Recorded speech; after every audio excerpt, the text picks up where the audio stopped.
मैं अकेला रहता हूँ लेकिन बहुत खुश हूँ। ये शहर बहुत अच्छा है। चलो, ये जिंदगी है। अरे तुम कहाँ से आई? बस यही पार्क में। चलो साथ चलते हैं।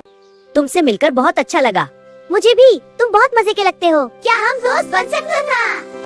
चलो पार्क में घूमते हैं। हाँ चलती हूँ।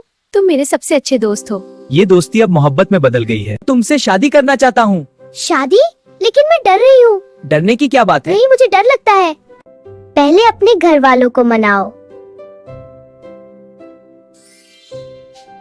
अम्मी अबू, मुझे आपसे एक बात कहनी है। हाँ बेटा, बहुत डर लग रहा था लेकिन मैंने हिम्मत की और सारी बात बताई।